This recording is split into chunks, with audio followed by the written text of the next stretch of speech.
And I will talk now about diction. Yeah.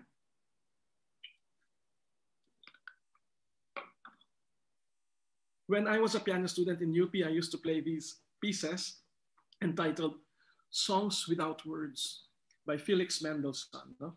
Those are lyrical pieces written for the piano. Pag tinutugtog yun, parang pinapakanta yung piano. Kaya tinawag niyang songs without words. I always say that what makes us singers different from other musicians, from pianists, violinists, guitarists, is that when we make music, most of the time we use words. So one way to measure our effectiveness as musicians or as singers is to check how well our listeners or audiences are able to understand every word that we sing. So in order to achieve this in speech or conversation, first we work on the proper pronunciation of the words. That yun yung unang-una, yung tawag na pagbigkas, pronunciation. However, for anyone who wants to improve in this aspect, the work does not end in knowing how to pronounce every word. As singers, we also need to work on two other things. Number one, we have to enunciate the vowels properly, enunciation. And number two, we have to articulate the consonants properly, articulation. Okay. Aside from pronunciation, we have enunciation and articulation. When we sing something in Filipino, we usually do not encounter problems. Bakit? Kasi sanay na tayo sa Filipino. Kaya hindi, we usually, sinasabi ko usually, minsan meron pa rin problem, pero hindi kadalasan. Sanay na sanay tayo. And it's also because in Filipino, we have very few vowel sounds. That's one. We only have a, e, i, o, u. Okay. And many times we don't have to articulate the consonants, lalo na pag nasa last part of the word or as last letter. Let's go to the vowels. For example, isa-isahin natin a. Yung a natin is a little bright compared to other languages. A. Hindi siya yung a. Diba? So pag kumakanta tayo ng Filipino, kailangan naririnig din natin yung ganung sound. A. Bright. Most common, ito yung pinaka-common, kaya nga yung alphabet natin, puro a. Abacada. O kaya, anong sa Tagalog ng, or Filipino ng, hindi Tagalog, Filipino ng faith. Faith. One syllable yung faith. Anong sa Filipino? Pananampalataya. Pananampalataya. 7. Kaya tayo, very faithful tayo. Ano? Okay. Now, meron tayong e. Kaya lang yung e natin, very rare. I think it is something that we have borrowed.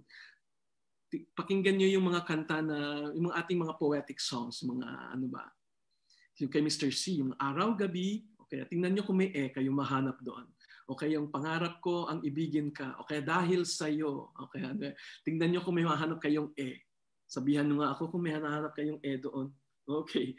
Kaya lang yung e na to, actually, rare siya. In fact, even pagpunta tayo sa South, mas hindi rin naririnig yun. Mas madalas naririnig natin yung susunod, yung E.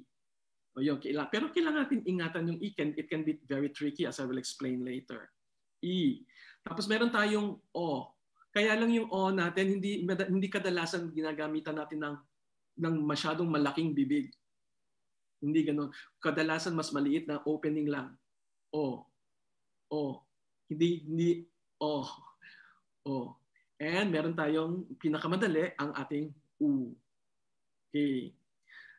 Now, problems arise when we start singing songs in different languages.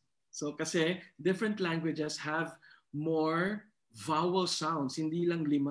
They have much more. English language, for instance, have around 22 different vowel sounds. And we have to understand that. We have to remember each of those sounds. And there are other consonants na wala tayo, na hindi tayo sanay. So for example, hindi tayo masyadong sanay sa f or sa v or sa f, kasi wala tayong ganon sa ating Filipino language. That's why when we sing, I always say to our singers, we need to put extra effort to bring out those sounds, those consonant sounds. And dito ngayon papasok yung importance ng what we call the phonetic alphabet. Okay, the International Phonetic Alphabet. It's a system where we can know or identify what exactly or what particular sound should be employed in particular words. So iba-iba yan. Lalo na nga sa English, kapag katulad nga ng sabi ko.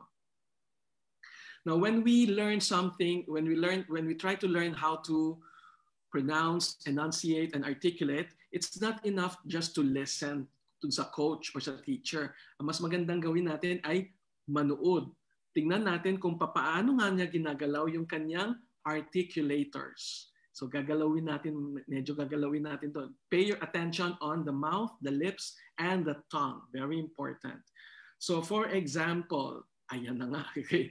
Ano sa English nung kinakanta natin kanina? In the morning, when I wake up, I want to sing a song. Okay. Nandyan sa harap ninyo, nakikita ninyo sa taas ng bawat word, yung yung phonetic way of writing it. So for example, mabilis lang. In the first word, in. Yan. Merong, ang tawag natin dyan, yung capital I. Ang pronunciation yan is more on the vertical way. In. Which is different from in. O, magkaiba yon. In at saka in. O, may madaming words na ganyan na pag naiba yung vowel sound, nag-iiba yung meaning. For example, ano ba? Bit at saka beat. Iba yung beat sa bit. Iba din yung feet sa fit. Iba yung paa sa yung fit sa Filipino, yung pagkasya, okay? Okay, fit o kaya healthy. So kailangan very conscious tayo sa ganito. Very important kasi may mga kailangan naiintindihan ng ating audience. Ano ba yung ibig niya sabihin? Fit ba o fit? Oh, yun. The next one, the. Yun yung symbol ng the TH sound na the voice, the. Iba din yung symbol sa thick, thing, or ganon.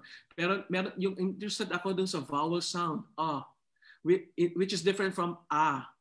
So we call this the schwa. This is very common, especially on unaccented syllables. Tandaan natin, the schwa. We call it the schwa. For unaccented syllables, kadalasan yan ang ginagamit natin. And articles are usually not accented. So it is usually attached to a noun. So for example, the morning. So hindi lang siya morning, but the morning. Yung mo, yung o is open, which is different from u or o. Okay, so this is a symbol for the open o. Morning, morning. Ganon. Okay, when. The next word, when. This is a symbol for the open when, which is different from other forms of e. The next one is I. This is the brighter. This is the closer to our Filipino a. I. Yan, ang ating I. And then wake. Oh, this is different from the open Ito ay very close. Wake. Produced with a small opening. Wake. Hindi siya wake. Yan. Ito naman yung different kind of up.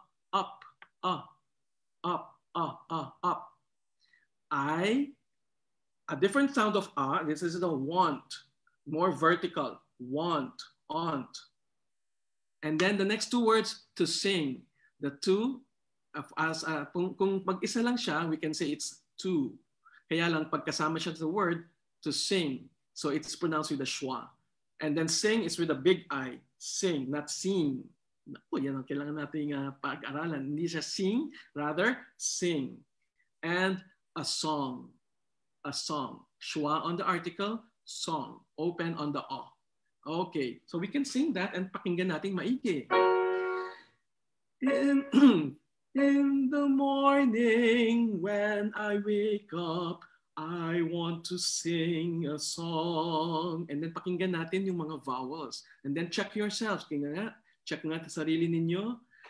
In the morning when I wake up, I want to sing a song.